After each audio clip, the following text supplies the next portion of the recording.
Okay, so what do you say we get going here? So, we're going to talk about Toby Jugs, and I thought I'd try to dress the part if nothing else, at least for the first few minutes. It's hard to manage smoking, drinking, talking, and thinking at the same time. So we'll see what happens. And with a little bit of luck, we should be all here. And we'll start. And this new thing is now, unfortunately, blocking my screen. So we'll try to do it that way. All right. So here we are. We're going to talk today about Toby Jugs. This is sort of a reprisal of my talk in Anchorage last year, and it's been modified just a little bit this time around to add some new data, which I hope will be of interest to us all.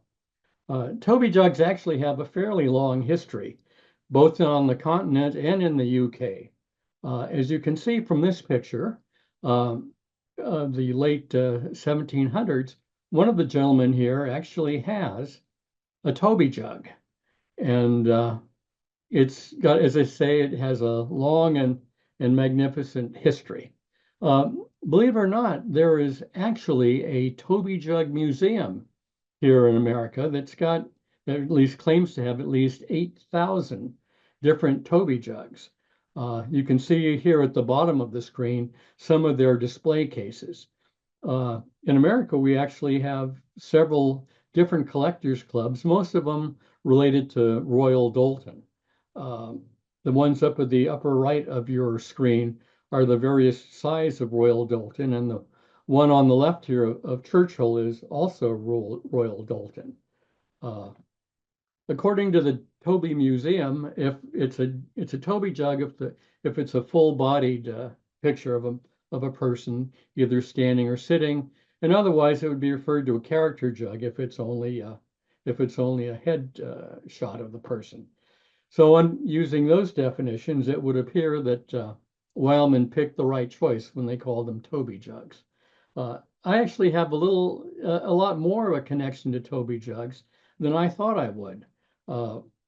My late brother-in-law, Bill Wood, who was a club member for many years, had entire shelves of two different sizes of Toby jugs in his basement, which he used to enjoy sharing with others and collecting. My other brother-in-law, Mike, also had a collection of Royal Doulton Toby jugs.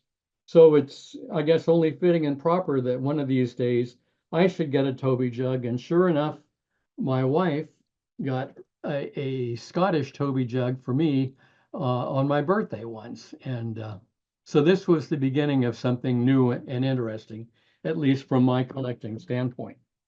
There are multiple theories as to why these are called Toby jugs. Some people believe that it's based on the Shakespearean character in Twelfth Night, Sir Toby Belch. I guess his last name says it all. He's a hale and hearty ne'er-do-well who basically uses his friends for wine, women, and song. Others think Toby comes from the word tope, which means to drink, or toper, which means to be a heavy drinker. In my particular case, I tend to prefer the definitional source that comes out of the UK. And what we're talking about there is that about 1762, a gentleman named Ralph Wood first modeled a jug after a guy named Toby Philpott, who was a character in a song that came out the year before. I'm going to try to mute this. Here we go. So, well, I can't sing this song. I thought I'd repeat it to you because it gives you a little bit more background on the Toby jugs. So it begins with, "Dear Tom, this brown jug that now foams with mild ale, in which I will drink to sweet Nan of the Vale, was once Toby Philpott, a thirsty old soul, as e'er drank a bottle or fathomed a bowl. In boozing about 'twas his praise to excel, and among jolly topers he bore off the bell." The next stanza goes on to conclude that poor old Toby kicked the bucket, but he was happy. He died with a smile on his face. his pipe in his hand and his brown jug full of beer in his hand as well. So after his death, his body went long, long, long in the ground it had lain, and time and decay had resolved it again. A potter found out in its covert so snug, and with part of fat Toby he formed this brown jug, now sacred to friendship, to mirth and mild ale. So here's to my lovely sleek Nan of the Vale. So now that you know what these jugs are made of, I think you would want to have at least a drink or two. I know that I would. If we're going to talk about Toby Jugs, we really have to talk about this gentleman. And I think for most of our friends across the seas, they'd recognize Frederick Reed. But for the rest of us, I thought I'd give us just a little bit of background. He's truly a guiding light in English pottery, and he's got a history that's really quite extraordinary. As a young man of age 15, he went to work for Mittens after receiving a number of pottery medals and even a Queen's Award. At the time, Mittens was sort of the Cadillac of potteries, and it was a bit of a surprise, therefore, that when he left Mittens and went to Josiah Wedgwood and Sons at the age of 20, there was always a bit of controversy surrounding that move. Again, it was supposed to be a lesser position, and it seemed that perhaps the Wedgwood folks were trying to get information about Minton's that they shouldn't otherwise have had. It also seemed that the Wedgwood folks weren't terribly happy with Mr. Reed either, because while he was there, they imposed a number of restrictions on his employment, including limits on his creative abilities. Nevertheless, he was indeed a creative success at Wedgwood, and forms of his works were displayed in the 1878 Universal Exhibition in Paris. As I say, he was somewhat controversial, and in 1878, Mittens actually sued him for what amounts to trade secret theft, and they accused him of stealing various colored clays. The allegations were based on a piece of work he had done 7 years earlier as a student. In any event, the court didn't think very much of the case, but Mittens pursued it, and about halfway through, they realized things were going south. So they offered to settle the case if Reed would only admit fault.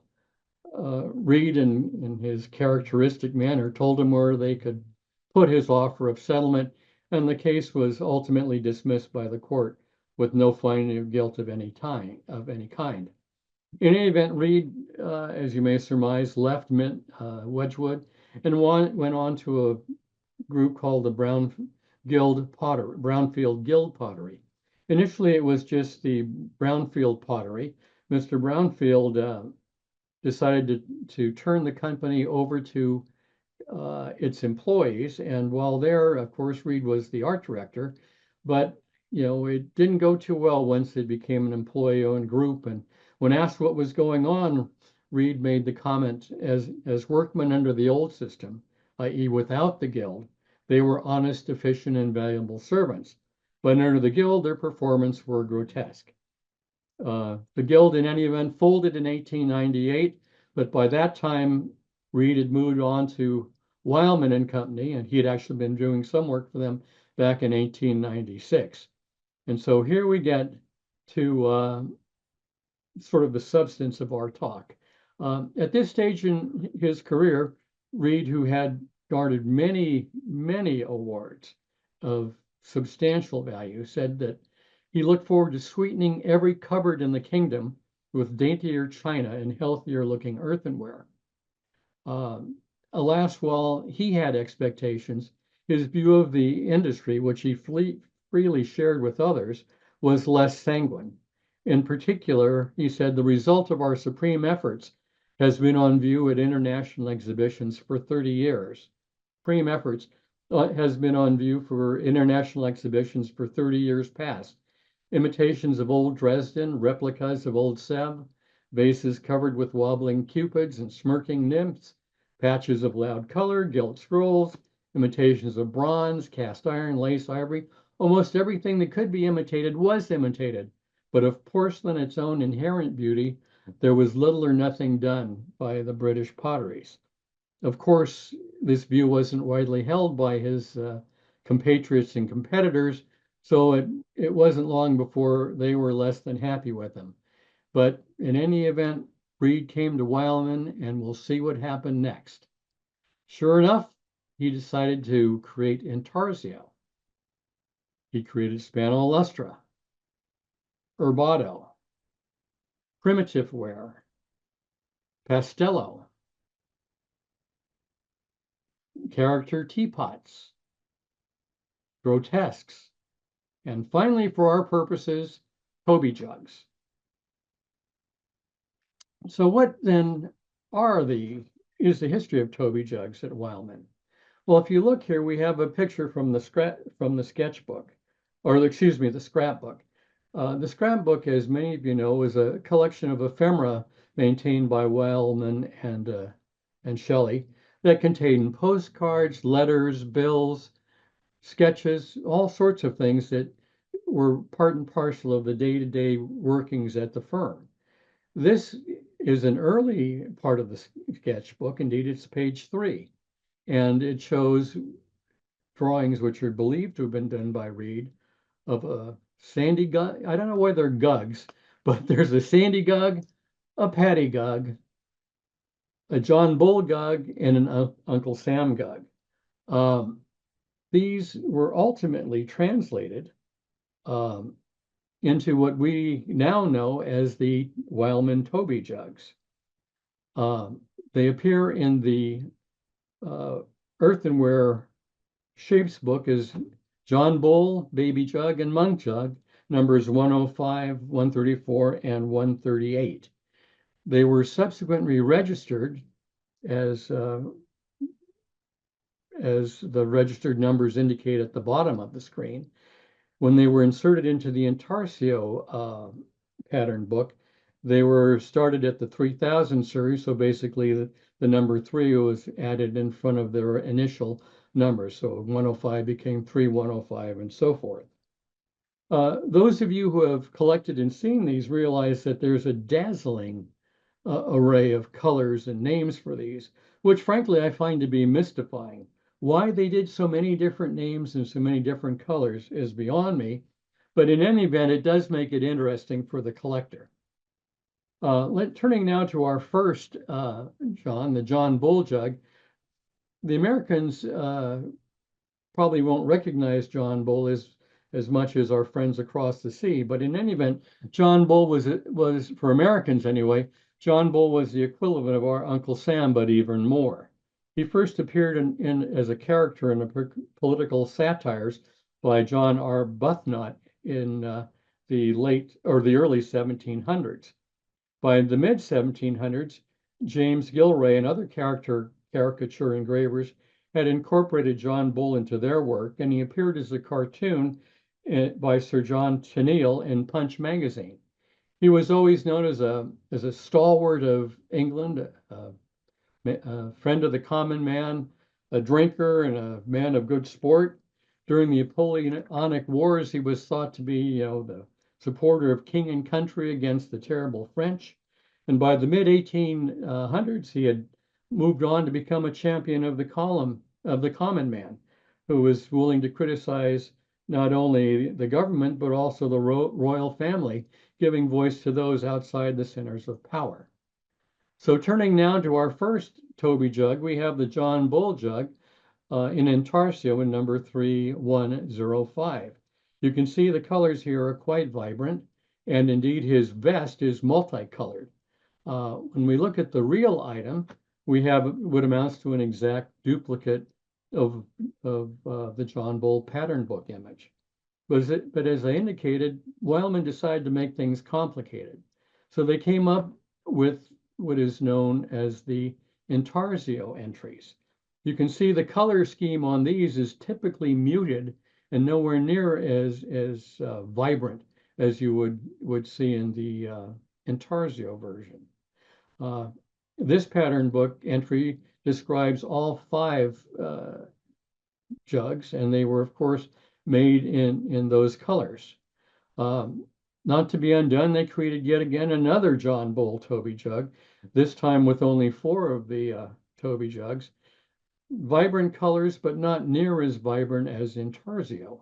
You'll also note the difference in the color of the vest. So here we are, the intarsio versions. On the left here we have what I'd say are the typical muted color scheme, but on the right we have once again, a more vibrant and colorful John Bull jug, but not quite as colorful as the intarsio version. Why they created this, I have no idea, other than they must have been responding to some type of market pressures. Moving on, we have the Baby England jug, again, vibrant patterns in the colors in the intarsio version, and matched in reality with, again, extremely vibrant and bright colors in intarsio for the real real jug at issue. But again, 2 more different colors, pink in the faience version, and again the muted version that is also in faience.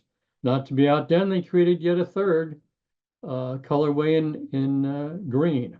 Again, why did they do this? Beats the heck out of me, but it does make it interesting if you're a collector. Moving on to the monk jug, we have earthenware 3138 and intarsio. Again, beautiful coloration, finely detailed work, which shows itself on the actual work. You'll see nice bright cheeks, and in this particular one, the friar jug has been named Friar Tuck rather than simply monk. So again, we have a change. Why that happened, I don't know, but I'm glad that they did. 2 more, the faience versions. Once again, the muted version at 7623, and a colorful but not quite as colorful version in 7624. For the sake of completeness, I should note that there's another monk character jug rather than Toby jug. It's only because it's a face and not a full body. You'll see the colors here are somewhat muted, but again, it's faience and not intarsio. It's the only face jug that I'm aware of. There weren't other ones created for any of the other jugs. Moving on, we've got the Scotsman and the Irishman. Neither of these were registered by Wileman, and there is no pattern book entry or image or description. We do know how they look because we have actual pictures and actual pottery pieces. It's sort of the reverse where we used to have pattern book images, but no real piece. Well, here we have the reverse. So once again, we have the Scotsman here blowing his bagpipe, and the more reduced, muted colors in faience, somewhat colorful, and again, the muted ones. Here is the Irishman, again, in intarsio, different versions of the same one, but also colorful. You'll notice the cheeks on the fellow on the right. I guess the paintress was feeling particularly good that day as compared to our fellow on the left. And again, we have our muted versions in faience in 2 different versions. If we could return for a moment to that sketchbook scene, you may recall that I mentioned there's an anomaly. And sure enough, we have a Scotchman, we have an Irishman, and a John Bull, but we don't seem to have an Uncle Sam jug. And while people hunted for years, no one came across an Uncle Sam anywhere until 2008, when a sharp-eyed UK club member saw this on eBay. It's interesting because it looked, as you can see, it is the spitting image of that pattern book, or I should say rather scrapbook image. But its back stamp is not Wileman, it's Wardle and Company. So the question arises, how did that come to pass? Well, it turns out that Frederick Reed's son, also Frederick Reed, worked for Wardle and Company as art director. And it's believed to be the case that dad passed this on to the son, and the son had it created by his employer. So why do I bring this up? Well, believe it or not, for American members, you may recall this uh, issue from spring of this year. Uh, Someone, while cleaning out a storage shed that was about to be destroyed, ran across this pedestal that was created by Frederick Reed, the son of Frederick A. Reed. Um, I thought nothing of it. It seemed to be okay, but believe it or not, we were watching the UK version of the Antique Roadshow, and there was a rather nondescript brown vase or brown bowl that was brought onto the show that the appraisers were excited about. And as I say, it looked nondescript and hardly worth a look, but it turned out to be worth £2,000. And lo and behold, it turns out that this bowl was done by Frederick H. Reed, the son, who was, according to the appraisers, one of the leading lights of the American pottery movement. So here again is an example of Shelley somehow spreading its magic across the oceans to even the shores of America. So much for that digression. Let's come back to our history. There's one other Toby jug that's of note. Again, nowhere in reality for Wileman, but we do have a pattern book image. And if you look at the pattern book, printed on the base is Hoare and Company Toby Ale in bottle. We haven't got anything in Wileman, but lo and behold, again, another sharp-eyed eBay user in the UK ran across this Toby jug, printed Hoare and Company's Toby Ale and Stout. So again, it would appear that this was the progenitor of the Wileman one that's been created again. The last Toby jug of interest is a crested miniature, number 335. And as far as I know, that's the last of the Toby jugs for Wileman and for Shelley. And so we come now to the end of our journey, the four horsemen of the Toper apocalypse, monk, John Bull, Irishman, and Scotchman, and returning once again to their creator. Remember Reed's famous comment, there's nothing new under the sun until I came along. And so what is the conclusion of the pottery world? Let me draw this from the magazine The Artist in 1899, where they concluded Messrs. Wileman and Company of the Foley Potteries are making pottery which they frankly state to be produced upon a purely commercial basis, and that they modestly limit their claim to as much art as the commercial conditions will allow. But we think that they have succeeded in more than this. They have shown that it is possible to produce well-designed pottery, manufactured by legitimate methods and covered with beautiful glazes and enamels, at a price within the reach of the average citizen. They have had the courage to fling aside all the cherished traditions of the modern British potter and have been rewarded by the instant approval of the buying public. We have so often in these pages advanced the theory that artistic excellence in manufacturers must be ultimately added to commercial success. We are glad to quote Wileman and Company as a case in point. And that then is the end of our journey into Wileman and Shelley Toby Jugs. Thank you for letting me entertain you. So I'm going to see if I can unmute you all. And let's see. No, I can't unmute you. So if you want to say something, please raise your hand and I'll try to get a hold of you. In the meantime, let me show you what I've got. So here is our Irishman.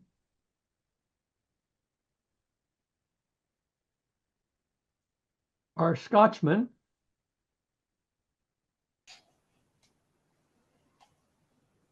let's see, Friar Tuck. And not the last but least, John Bull.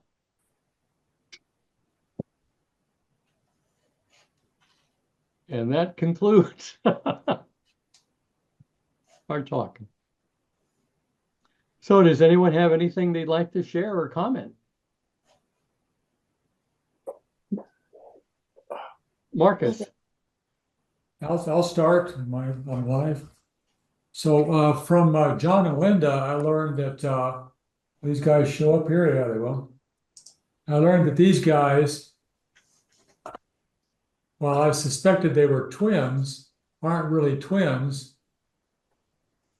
I wish I wouldn't use Kind of this. fun. But anyway, it says those that know, they'll know one of these is an intaglio and the other one's a faience. And from John and Linda, I found that the faience are prettier. They have a lot more face detail. So I know that John and Linda only collect the faience versions of Toby mugs because they're prettier. They have actually a little more. So the colors may be muted, but the details are nicer. So I thought that was a fun thing about Toby's.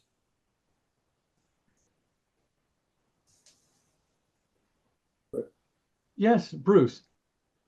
It might be worth mentioning that there seem to be, in these plain faience ones, there seem to be a couple of variations. This one is just, I don't know whether it shows up clearly here, but it does, yes. A John Bull with a matte finish, whereas this one has that same matte finish, but has been lusted, and it's, you know, when you see them, it's a much shinier version. And then, of course, you know, you get the other ones, which are these, you know, part-coloured ones. Mm-hmm. And just a passing comment, I think they were somewhat unkind to the Irish because I don't know if you've noticed, but down there in his pocket, he has a bottle. And actually, you know, no, I had not noticed. You know, the shillelagh over his shoulder, so that they really were caricatures. John Bull wasn't treated quite so unkindly. Oh, indeed. Okay.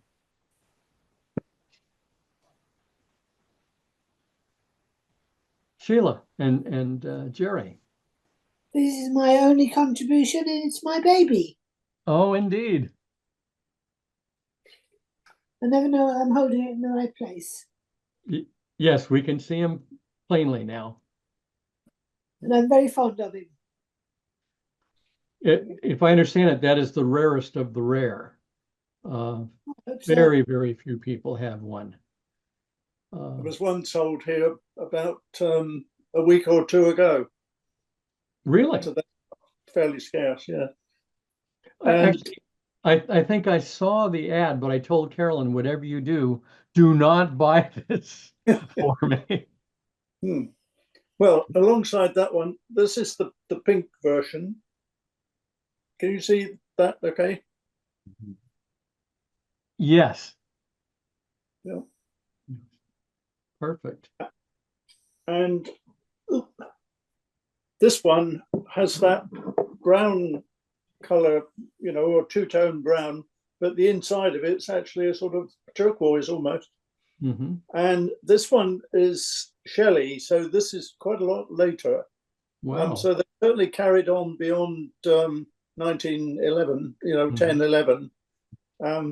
But this one has actually got, well, I don't know whether you can see, but it's faience. And